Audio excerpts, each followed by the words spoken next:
பொய் சொல்ல விரும்பலங்க. பிரேக்கப் ரொம்ப வலிக்குதுல்ல, நெஞ்செல்லாம் அடைக்கிற மாதிரி இருக்கு.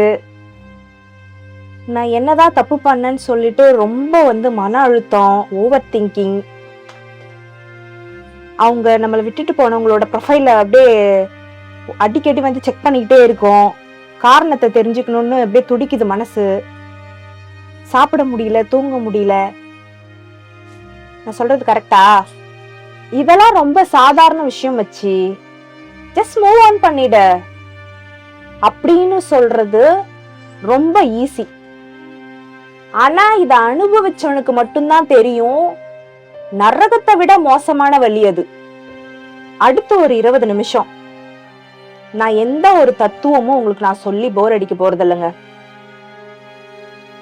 ஜஸ்ட் அந்த பிரேக்கப் பெயின்ல இருந்து நீங்க எப்படி வெளியில வரணும் அப்படிங்கிறத நான் ஒரு ஃப்ரெண்டா உட்காந்து உங்க கூட சைக்காலஜி, ரியல் லைஃப் எக்ஸாம்பிள், அது கூட கொஞ்சம் ஸ்பிரிச்சுவாலிட்டி டச் வச்சு நிஜமாவே இந்த பிரேக்கப் பெயின்ல இருந்து நாம எப்படி வெளியில வர போறோம் அப்படிங்கிறத நான் உங்க கூட பேச போறேன். கண்டிப்பா நீங்க வெளியே வந்துதான் ஆகணும் இல்லையா? எந்த ஒரு வழியா இருந்தாலும், யாராக இருந்தாலும் அதுல இருந்து வெளியில வந்துதான் ஆகணும். நீங்க வரலைனாலும் வாழ்க்கை உங்களை அதுல இருந்து கண்டிப்பா வெளியில கூட்டிட்டு வந்துடும். அதுதான் உண்மை. சோ அதற்கு இடைப்பட்ட நேரத்துல நீங்க சந்திக்கின்ற வழிகளை எப்படி நீங்க மாற்றி உங்க வாழ்வை கட்டமைக்கலாம், நான் உங்களுக்கு ஹெல்ப் பண்றேங்க. ஓகே, சோ அத நான் உங்களுக்கு ரொம்ப ஜாலியா உங்க மனசுக்கு எதமா நான் உங்க கூட பேசுறேன். ஒரு காஃபி எடுத்து கையில வச்சுக்கோங்க, பேசலாம். வணக்கம், இது மனசு பேசுது. நான் கனகவல்லி. முதல்ல உங்களுக்கு ஒரு உண்மை தெரியுமா? நம்ம லவ்ல இருக்கும்போது நம்ம மூளையில டோபமைன்ட்டு ஒரு ஹாப்பி கெமிக்கல் சுரக்குமாங்க. நானே அது ஒரு நெட்ல தான் படிச்சேன் நானு. அப்போ அது சுரக்கும் பொழுது திடீர்னு நம்ம லவ் நம்மளை விட்டு போகும்போது என்ன ஆகும்? அது நின்றுடுது, அந்த சுரக்கிறது நின்றுடுது இல்லையா? அப்போ ட்ரக்ல அடிக்ட் ஆனவங்க அந்த போதை பொருள் நமக்கு கிடைக்கலன்னா என்ன ஆகும்? புரியுதா? மூளை அதுதானே திரும்பி கேட்கும். அதுதான் இங்க நடக்குது. சோ பிரேக்கப்ல ஏற்படுற வலியும் உங்க உடம்புல எங்கேயாச்சும் ஏற்படுற ஒரு அடியோட வலியும் மூளையில ஒரே பார்ட்டை தான் டச் பண்ணுது. ஓகேவா? சோ அதனாலதான் நிஜமாவே உங்களுக்கு நெஞ்சு வலிக்கிற மாதிரி ஃபீல் ஆகுது.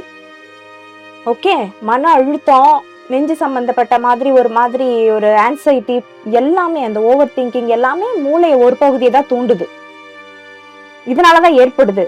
சோ அதனால நம்ம இந்த அளவுக்கு வீக்கா இருக்கமே, நம்ம பலவீனத்தை ரொம்ப யூஸ் பண்ணி நம்மளை தூக்கி எறிஞ்சிட்டு போயிட்டாங்களே, நான் வாழ்றதே வேஸ்ட் அப்படின்னு நீங்க உங்களை திட்டிக்கவே திட்டிக்காதீங்க. ஏன்னா இது பியூர் பயாலஜி. ஓகேவா? இது நம்ம பாடியில மன ரீதியா உடல் ரீதியா நடக்கின்ற மாற்றங்கள். அது வரும்போது நம்ம அதை அனுபவிக்கிறோம், அவ்வளவுதான். அது உங்க மேலெல்லாம் தப்பு கிடையாது. சரியா? இது ஒரு சயின்ஸ் இருக்கு இதுக்கு பின்னாடி. எல்லாருமே இதை கடந்துதான் வெளியில வந்தாகணும். ஓகேவா? நீங்க ஒருத்தர் மட்டும்தான் இந்த மாதிரி ஒரு பயாலஜி இஷ்யூஸ்ல மாட்டிட்டு இருக்கீங்க அப்படின்னு நீங்க நினைக்காதீங்க. உலகத்துல எல்லாருமே காதல்னு வந்தா வலி, சந்தோஷம், துக்கம் எல்லாத்தையுமே அனுபவிச்சுட்டு தான் வருவாங்க. இது உலக நியதி. இது ஒரு வேதியியல் மாற்றம். சிம்பிள். இதை ஃபர்ஸ்ட் நீங்க உங்க மைண்ட்ல ஃபிக்ஸ் பண்ணிக்கோங்க. ஓகேவா? பயப்படவே பயப்படாதீங்க. அதே மாதிரி சைக்காலஜிக்கல என்ன சொல்றாங்கன்னா, நோ கான்டாக்ட் ரூல்னு ஒன்று வச்சிருக்காங்க. அது ஏன்னு பார்த்தீங்கன்னா, நம்ம ஒரு ஏமாற்றத்தை அடைஞ்சு ஒரு வலியை அனுபவிக்கும் பொழுது பிரேக்கப் டைம்ல நம்ம அதிகமா ஒரு பண்ற விஷயம் என்னன்னா, எல்லாருமே ஓகே காண்டாக்டை வந்து ஃபாலோ பண்ணுவாங்க. ஸ்டாக்கர் சொல்லுவாங்க அது பேர். எனி டைமும் அவங்க அந்த இன்ஸ்டாகிராம், ஃபேஸ்புக் எந்த சோஷியல் மீடியாவில் அவங்க இருக்கோ அவங்களோ போயிட்டு அவங்கள போய் ஃபாலோ பண்ணுறது. அவங்க என்னென்ன அவங்களுடைய ஆக்டிவிட்டீஸை வந்து அந்த பெயினில் இருந்துக்கிட்டே அவங்க என்ன பண்ணுறாங்க, எது பண்ணுறாங்க, அவங்க நமக்காக வருவாங்களா, நம்மளை நினைக்கிறாங்களான்னு சொல்லிட்டு அதே ஆக்ஷன்ஸில் இருப்போம். அவங்களுக்கு மெசேஜ் போடுவோம். அவங்க நம்மளுக்கு ரெஸ்பெக்ட் பண்ணலைன்னா கூட மெசேஜ் பண்ணிகிட்டே இருப்போம். ஏன் இந்த ஃபார்மேட்னா, நம்ம ஓயாம அதே வேலையை பண்ணிக்கிட்டு இருந்தோம்னா நம்ம எப்போ அந்த ஆக்ஷன்ல இருந்து வர்றது வெளியில? புரியுதா? எல்லாம் முடிஞ்சிருச்சுன்னு தெரிஞ்சு போச்சு. திரும்பவும் நீங்க அதுலயே இருந்துகிட்டு இருந்தீங்கன்னா நாம பண்ற வேலையை கொஞ்சம் நிறுத்தணும். சரியா? நம்மள அதிகமா பாதிக்கப்படுறது, மென்டலி நம்மள வந்து எக்ஸாஸ்ட் பண்றது, திரும்ப திரும்ப ஒரு பைத்தியக்காரத்தனமா அதை நம்மள பண்ண வைக்குது. ஓகேவா? நாமளே நம்மளை ஏமாத்திக்கிறோம். நம்ம மூளையே நம்ம கிட்ட ஒரு கேம் ஆடுது நான் ஸ்டாப்பா. அது நடக்கும் தான், அதை நம்ம தவிர்க்க முடியாது. பட் மற்றவங்க சொல்லும் போது அதை கேட்கணும். சரியா? நம்மளை நம்ம காப்பாத்திக்கணும். ஸோ அந்த ஃபாலோ பண்றது, கான்டாக்டை பார்த்துக்கிட்டே இருக்கிறத கொஞ்சம் நிறுத்தி வைக்கணும். ஒரு செல்ஃப் கண்ட்ரோலுக்காக அதை சொல்றாங்க. ஸோ அந்த ஆக்ஷன்ல இருந்து நீங்க மீண்டு வர்றதுக்காக கொடுக்குற டைம் தான் அது. சரியா? சரி, இப்போ நம்ம ரியாலிட்டிக்குள்ள போலாம். நம்ம பண்ற பெரிய தப்பு என்ன தெரியுமா? வெளியில வந்து ரொம்ப ஸ்ட்ராங்னு காமிச்சிக்கிறது. உள்ள அவ்வளோத்தரம் அழுவோம், உட்காந்துக்கிட்டு வலி அனுபவிச்சுட்டு ஒரு குழந்தை பிள்ளைத்தனமா அழுதுகிட்டு இருப்போம். வெளியில எனக்கு ஒன்றும் இல்லைன்ட்டு ஸ்ட்ராங்கா காமிக்கிறது தான் பெரிய தப்பு. இது பல பேர் பண்றாங்க. உங்களுக்கு அழுக வந்துருச்சுன்னா ரூமை போட்டு கதவை சாத்திக்கிட்டு ஒன்னு அழுதுருங்க. ஓகே? அறிவியல் ரீதியா நான் சொல்றேன் இத. உங்க மனசுக்கு ஓட்டி ப்ரெஷர் கொடுத்து கொடுத்து கொடுத்து கொடுத்து உங்க அப்படியே நீங்களே நசுக்கும் பொழுது அதுக்கு மூச்சே விட முடியாது. ஓகே? அந்த ஒரு இதயத்தாலதான் ஃபுல் பாடியே உங்களுக்கு இயங்குது. அப்படி இருக்கும்போது நீங்க போட்டு அதை ப்ரெஷர் கொடுத்துக்கிட்டே இருந்தீங்கன்னா அதை யார் காப்பாத்துறது? வெளியில இருந்து ஆள் வருவாங்க, நீங்க தானே அதை காப்பாத்தணும். உங்க பொறுப்பு தானே அது. யாரோ ஒருத்தருக்காக ஏன் நீங்க உங்க இதயத்தை போயிட்டு சாவடிக்கிறீங்க? நீங்க வந்து அழுதா மட்டும்தான் உங்க பாரம்ன்றது குறையும். இது உண்மை. அறிவியல் ரீதியா சொல்றேன். நான் வந்து ரியாலிட்டியை தான் பேசுவேன், ப்ராக்டிக்கலா தான் பேசுவேன். நான் சொல்றது நீங்க கேளுங்க. அழுங்க. வலி வேதனை எல்லாருக்கும் வருந்தா. மனுஷனா பிறந்தா நம்ம செஞ்ச பாவத்துக்கும் கடந்த கால கர்மாக்களின் அடிப்படையில் நமக்கு விதிக்கப்பட்ட விதி நடந்துதான் ஆகும். சரியா? எல்லாருக்கும் ஒவ்வொரு மாதிரி ஒரு சூழ்நிலைகள் வாழ்க்கையின் ஒவ்வொரு பகுதிகளில் அடுத்தடுத்து வரும் தான். அதை நம்ம கடந்துதான் வரணும். உங்களுக்கு யாராவது வந்து அறிவுரைகள் நீங்க வெளியில இருக்கும்போது சொல்றத கடைபிடிக்க கொஞ்சம் கத்துக்கோங்க. அது ஸ்டார்டிங்ல கொஞ்சம் கஷ்டமா தான் இருக்கும். பட் உங்களை நீங்க காப்பாத்திக்கிறதுக்கு நீங்க மட்டும்தான் இருக்கீங்க. சரியா? ஸோ ரூம் போட்டு கத்தி ஓன்னு நீங்க அழுதா உங்களுடைய மனபாரம் கண்டிப்பாக குறையும். முழுசா இல்லைன்னாலும் கொஞ்சம் அது குறையும். நீங்க அதை கண்டிப்பா ஃபீல் பண்ணலாம். கண்ணீரும் கம்பளியுமா அது வெளியில வரணும். ஒன்னாச்சா? இல்லைனா நீங்க வந்து ரொம்ப ஓவரா அதை வந்து அடக்க அது என்ன ஆகும்னா அது வேற வழியில வெடிக்கும். அது இன்னும் உங்களுக்கு கஷ்டத்தை கொடுத்துரும். உங்களுக்கு இது வந்து ஒரு ஸ்டெப்பா நீங்க பண்ணிதான் ஆகணும். இப்படி இந்த வீடியோ பாக்குறவங்க யாராவது இருந்தா நான் சொல்றத ஒரு டிப்ஸ் மாதிரி நோட்ல எழுதிக்கிட்டு என்ன பண்ணணும் பண்ணுங்க. ரெண்டாவது, க்ளோஷர் தேடிக்கிட்டு ஓடுறீங்க. சரியா? ஏன் எதுக்கு என்னை விட்டுட்டு போனாங்க, என்னாச்சு, எனக்கு காரணம் சொல்லுங்க, காரணம் தெரியாத விட்டுட்டு போயிட்டாங்களே அப்படின்னு சொல்லிட்டு அதே இடத்துல உட்காந்துருக்கீங்க. உங்களை விட்டுட்டு போகணும்னு ஒருத்தவங்க முடிவு பண்ணிட்டாங்கப்பா. அவங்க கிட்ட நீங்க என்ன காரணம் கேட்பீங்க? சொல்லுங்க பாக்கலாம். சொல்லுங்க. வேணுன்றவங்க காரணம் சொல்லிட்டு உங்க ரிலேஷன்ஷிப்ல இருக்கதான் பாப்பாங்க. வேண்டான்னு சொல்றவங்களுக்கு காரணமே இருந்தாலும் சொல்ல மாட்டாங்க. எதுக்கு சொல்லணும்? பேசணும்னு இருந்தா நான் பேசுவேன். வேண்டான்னு நான் நினைச்சிட்டேன்னா நான் எப்படி உன்கிட்ட ரீசன் சொல்லிட்டு போவேன்? அப்போ உங்களுக்கு க்ளோஷருக்கான பதில் கிடைக்காது. ஒண்ணு மட்டும் நான் சொல்றத கேளுங்க. பல நேரத்துல ஒருத்தரோட விலகல் தான் உங்களுக்கான பதிலே. தெரியுமா? இத கேட்கறதுக்கு கொஞ்சம் கஷ்டமா இருக்கும். அவங்க போயிட்டாங்கன்ட்டு அவங்கள்ட்ட பதில் கேட்காதீங்க. அதுதான் பதில். அது வந்து இதுதான் பக்குவம். இதை புரிஞ்சுக்கிறது தான் பக்குவம். அவங்க சொல்ல மாட்டாங்க. நீங்க எதிர்பார்த்தாலும் கிடைக்காது. உங்க டைம் வேஸ்ட். உங்க மனசுல நீங்க உங்க எனர்ஜி அவங்களுக்காக சிந்தரிங்க பாத்தீங்களா அனுதினமும், அது வேஸ்ட். சொல்ல மாட்டாங்க பதில். க்ளோஷர் தேடாதீங்க. அதுதான் உங்களை முக்காவாசி சாவடிக்குது. அந்த க்ளோஷருக்காக தான் ஏங்கி ஏங்கி ஒரே இடத்துல உட்காந்துருக்கீங்க, உங்களை தொலைச்சிட்டு. 3வது, ஓல்டு மெமரிஸ்லாம் அப்படியே நினைச்சு நினைச்சு வெக்ஸ் ஆக வேண்டியது. எப்படி தெரியுமா? அவங்க அட் ப்ரெசென்ட்ல பண்ணது எதையுமே நீங்க யோசிக்க மாட்டீங்க. அது நம்ம மூளை, உங்களை நான் தப்பு சொல்ல கிடையாது, சரியா? பொதுவா என்ன நம்ம மூளை பண்ணும், ஒரு ஓகே, ஒரு மன ரீதியா நான் உங்களுக்கு சொல்றேன், ஒரு அறிவியல் ரீதியா நான் உங்களுக்கு இதை சொல்றேன்.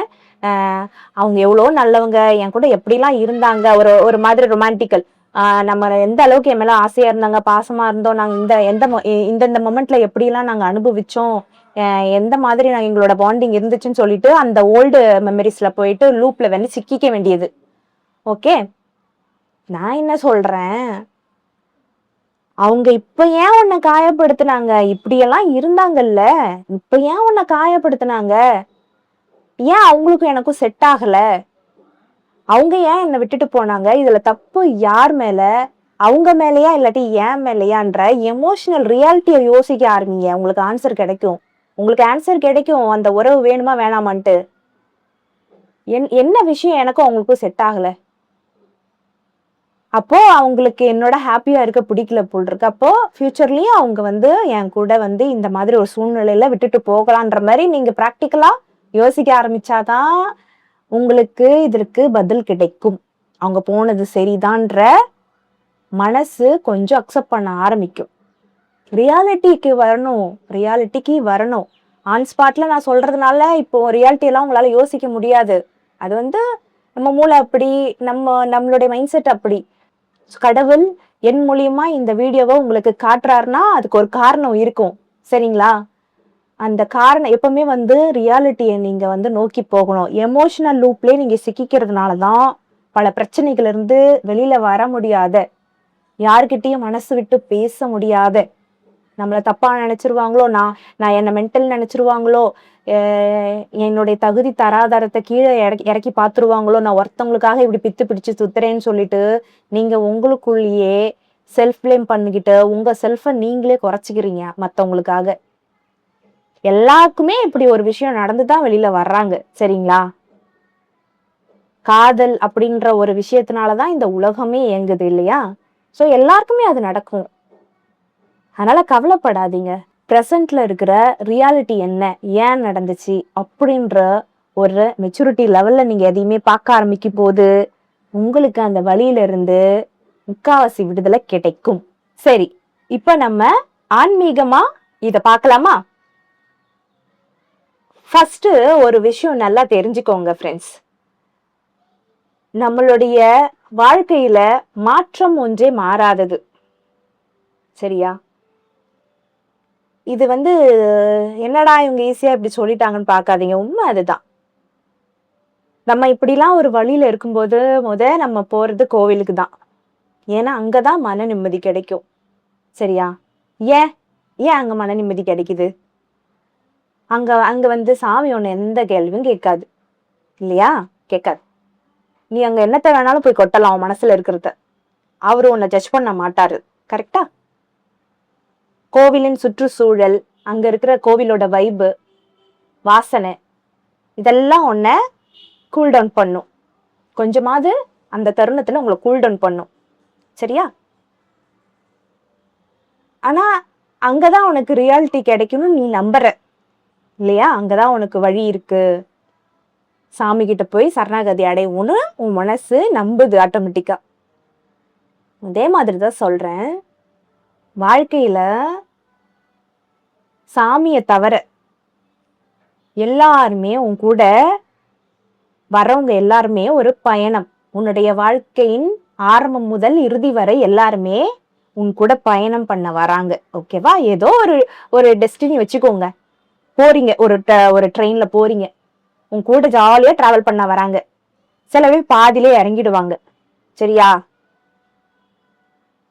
உனக்கு வந்து கார்மிக ரீதியா கர்மா பந்தமா இருந்தாங்கன்னா உங்களோட லைஃப் லாங் வருவாங்க. அது மேரேஜ்ல கணவன் மனைவி பந்தமாக இருக்கலாம், யாரா வேணாலும் இருக்கலாம், ஓகே? உனக்கும் அவங்களுக்கும் ஒரு கர்மா கனெக்ஷன் இருக்கு, உனக்கும் அவங்களுக்கும் ஒரு சோல் கனெக்ஷன், உன்னை விட்டு போகாத ஒரு பந்தமா இருந்தா அது லைஃப் லாங் வரும். அது பாதியிலே போயிடுச்சுன்னா அது உனக்கான உறவு கிடையாது, அது ஒரு பாடம் கத்து கொடுக்க வருது உனக்கு. இல்லையா? ஏன்னா சாமி வந்து நேர்ல உட்காந்துட்டு உனக்கு பேச வராது. மனிதர்கள் மூலியமா தான் சாமி வந்து உன் கூட பேசுவாங்க. உனக்கு நல்லது கெட்டது என்னன்னு சொல்லி தருவாங்க. சரியா? நல்லது பண்றதுக்கு குரு இருக்காருன்னு சொல்லுவாங்க. குரு பகவான் இருக்காரு. அவர் வந்தா சுபகாரியங்கள் நடக்கும். சனி பகவான் வந்தா சோதனையை கொடுத்து உன்னை அடிச்சு நல்ல வழிக்கு திருத்துவாரு. இல்லையா? அதுதான் சாமி. ஓகேவா? அவங்கதான், இந்த பிளானட்ஸ் தான் நம்மளை காப்பாத்துது. ஒவ்வொரு சூழ்நிலையும் ஒவ்வொரு வருஷத்துக்கு ஒவ்வொரு மாற்றங்களை கொண்டு வர்றது. இப்படிதான் சாமி வந்து நமக்கு வேலை பாக்குறாங்க. சோ மனிதர்கள் மூலம் உனக்கு தேவையான உதவி எப்படி கிடைக்குது? இந்த உலகத்திலே பல மனிதர்களை உனக்காக வந்து அமைச்சு அவங்க மூலியமா உனக்கு நல்லது கெட்டது பண்ணுது. ஒரு ஒரு உதவிகள் எல்லாமே இவங்க மூலியமா தான். வாயில்லா ஜீவன்கள் மூலியமா நீ ஒரு நல்லது பண்ற, அது வந்து ஒரு கர்மா கணக்கை வந்து தீர்த்து வைக்குது. இதுதான் வாழ்க்கை. சோ அப்படி இருக்கும்போது உனக்கு ஒரு காதலை கொடுத்து அது மூலியமா ஒரு வலியை கொடுக்குறாருன்னா, அது சாமி என்ன பண்றாருன்னா உனக்கு பாடம் கத்து கொடுக்குறாரு. நீ எதுல வீக்கா இருக்க, நீ வாழ்க்கையில என்ன தெரிஞ்சுக்கணும், வாழ்க்கைய நீ வந்து சீரியஸா பாக்கலைன்னா உன்னை சீரியஸா பார்க்க வைப்பாரு அந்த ஒரு தருணத்துல இருந்து. சரியா?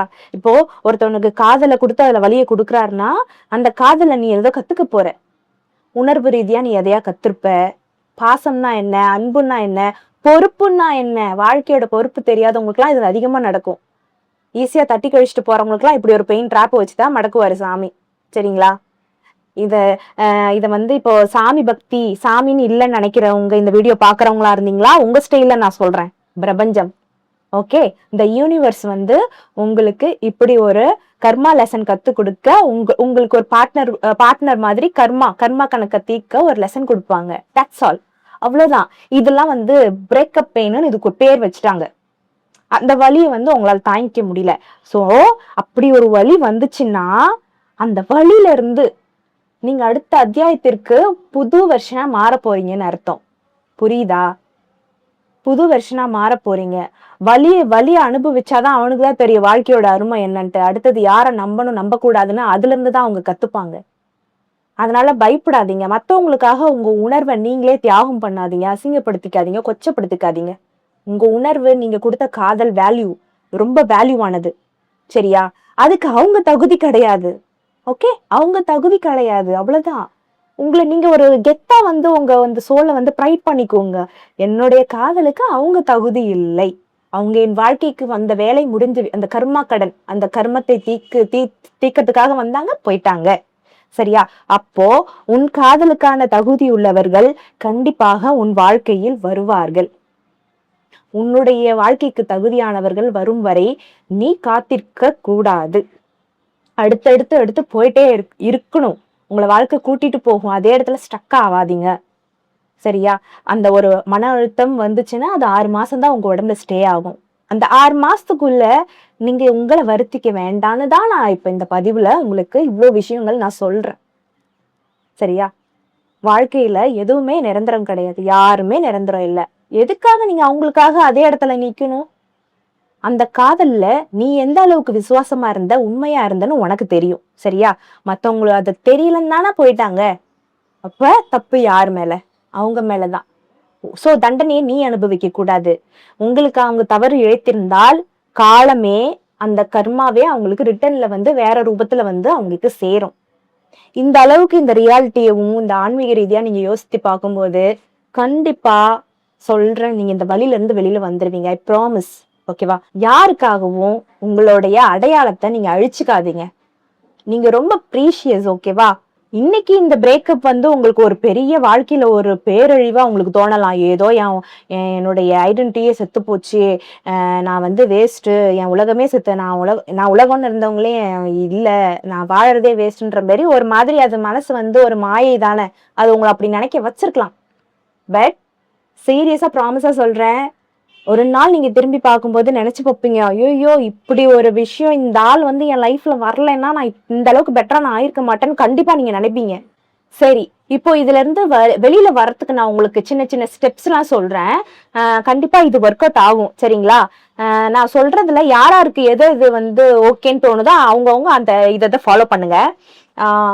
ஜிம்மு, மியூசிக்கு, குக்கிங்கு, வீட்டுல வேலைங்க, வீட்டுல வந்து கிளீன் பண்ற வேலைங்களா இருக்கும். இதுல நீங்க உங்களை திசை திருப்பிக்கோங்க. நம்ம என்ன பண்ணணும், இந்த மாதிரி நேரத்துல உங்களுக்கு அம்மாவோ அப்பாவோ இல்ல அம்மா அப்பா கூட நான் அப்பத்துல இருந்தே இந்த அளவுக்கு நெருக்கம் இல்ல, கொஞ்சம் நான் வந்து டிஸ்டன்ஸ் ஃபுல்லா தான் இருக்குன்றவங்க, உங்க ஃப்ரெண்ட்ஸ் இல்ல ஃபேமிலி ரிலேட்டிவ்ஸ்லயே யாரு உங்களை ஜட்ஜ் பண்ணாம கேட்கறாலோ அவங்களோட இன்டராக்ட் பண்ண ஆரம்பிக்கணும். கோவில் குளங்களுக்கு போங்குங்க. உண்மையா சொல்ற, கோவில்ல போய் ஸ்டே பண்ணுங்க. சரிங்களா? கோவில்ல எல்லாம் போயிட்டு ராத்திரி தங்குவாங்க.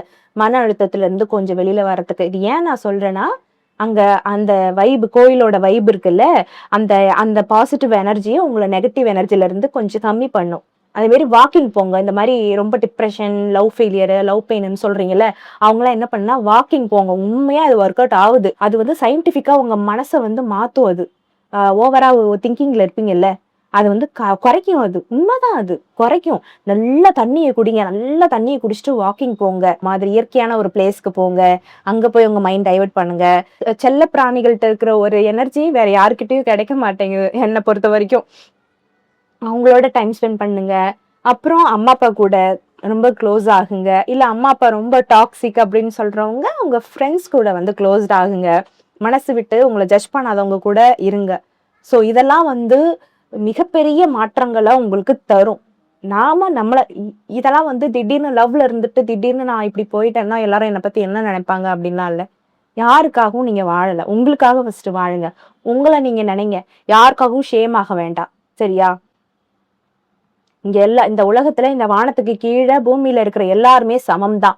அவன் வாழ்க்கையில அவன் செஞ்ச கர்மாக்களின் பாவத்தின் அடிப்படையில அவனுக்கு ஒவ்வொரு வாழ்க்கையை கடவுள் கொடுக்குறாரு. நமக்கு கடவுள் இந்த வாழ்க்கையை தான் கொடுத்திருக்கிறான்னு போது அதுக்கான வழியை நாம தான் தேடிக்கணும். நாம தான் நம்மளை காப்பாத்திக்கணும். சரிங்களா? மனசை தளர விடாதீங்க. நான் சொல்றத வந்து இந்த யூனிவர்ஸ் தான் உங்களுக்கு பேசுது. இப்போ கனகவல்லி உங்ககிட்ட பேசல, யூனிவர்ஸ் தான் உங்ககிட்ட பேசுது. ஸோ நான் இதை சொல்றதெல்லாம் கொஞ்சம் ஃபாலோ பண்ண ட்ரை பண்ணுங்க.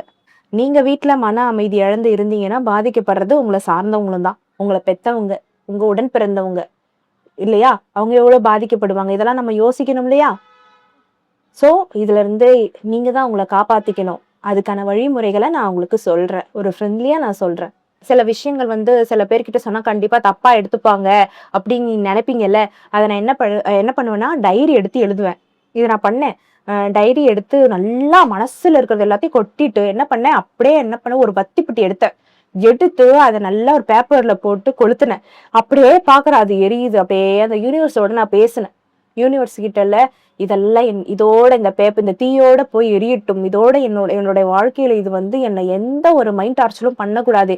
இந்த லூப்ல நான் போய் சிக்க கூடாதுன்னு சொல்லிட்டு ஒரு பேப்பரை போட்டு எழுதி அப்படியே எரிச்சேன் பாருங்க. அப்பா அப்படியே மனசுல இருக்கிறதுலாம் அப்படியே அந்த தீ எப்படி எரிஞ்சு அமைஞ்சுது அதே மாதிரி அப்படியே அமைஞ்சு போச்சுங்க. எனக்கு நல்லாவே ஒர்க் அவுட் ஆச்சு. சரிங்களா? அதனால ஒருத்தவங்களை பழி வாங்கணும் அப்படின்னா தயவு செய்து நீங்க போவாதீங்க. ஏன் நான் சொல்றேன்னா, பழி வாங்கும் வேஸ்ட்டுங்க. பழிய வாங்கி திரும்பவும் உங்க பாவத்தை நீங்க ஏற்கனவே பல கர்மாக்களை நீங்க பாவ கணக்குல வச்சிருப்பீங்க. சரிங்களா? ஏன்னா இந்த உலகத்துல யாருமே வந்து நல்லவங்களா இருக்க மாட்டாங்க. ஏன்னா நல்லவங்களா இருந்தா அது கடவுள் தான். சரிங்களா? தப்பு செஞ்சுட்டு ஒருத்தவங்க சாமியாரா போவான், அதுவுமே வந்து நல்லது கிடையாது. அப்போ பியோர் சோல்னா அது கடவுள். கரெக்டா? அப்போ மனுஷன் வந்து எப்பவுமே இம்பர்ஃபெக்டா ஏதாவது பண்ணிட்டே தான் இருப்பான். அதனாலதான் அவன் மனுஷ ஜென்மமா இந்த உலகத்துக்கு வந்திருக்கான். என்னை பொறுத்த வரைக்கும் அதுதான் உண்மை. நம்ம தான் பாக்குறோமே இந்த உலகத்துல எவ்வளவு பாவங்கள் நடக்குது அப்படின்னு சொல்லிட்டு. சோ நம்ம யாரையுமே பழி வாங்கறதுக்கு வேண்டாம். அது நம்ம வேலையும் கிடையாது. நாம அதன் மூலம் பாவத்தை சேர்த்துக்க வேண்டாம். அந்த பாவம் வருங்காலத்துல உங்க குடும்பத்துலதான் வந்து விடியும். நீங்க பெத்துக்கிற குழந்தைகளுக்கு தான் அது வந்து விடியும். வேணுமா? அவன் செஞ்ச தப்பா அவனே தீர்த்துக்கிட்டோம். சரியா? உனக்கு ஒருத்தவங்க தப்பு செஞ்சா கண்டிப்பா அது இந்த கர்மா சும்மா விடாதுங்க. நான் எழுதி தரேன் உங்களுக்கு, சத்தியமா சொல்றேன். அது அவங்கள வச்சு செய்யும். அதனால நீங்க உங்க வேலையை பாருங்க. உங்க சோலை எப்படி காப்பாத்தணும், உங்க லைஃபை எப்படி வந்து திரும்ப புது உலகத்துக்கு புது வாழ்க்கைக்கு தயாராக்கணும்ன்றத பாருங்க.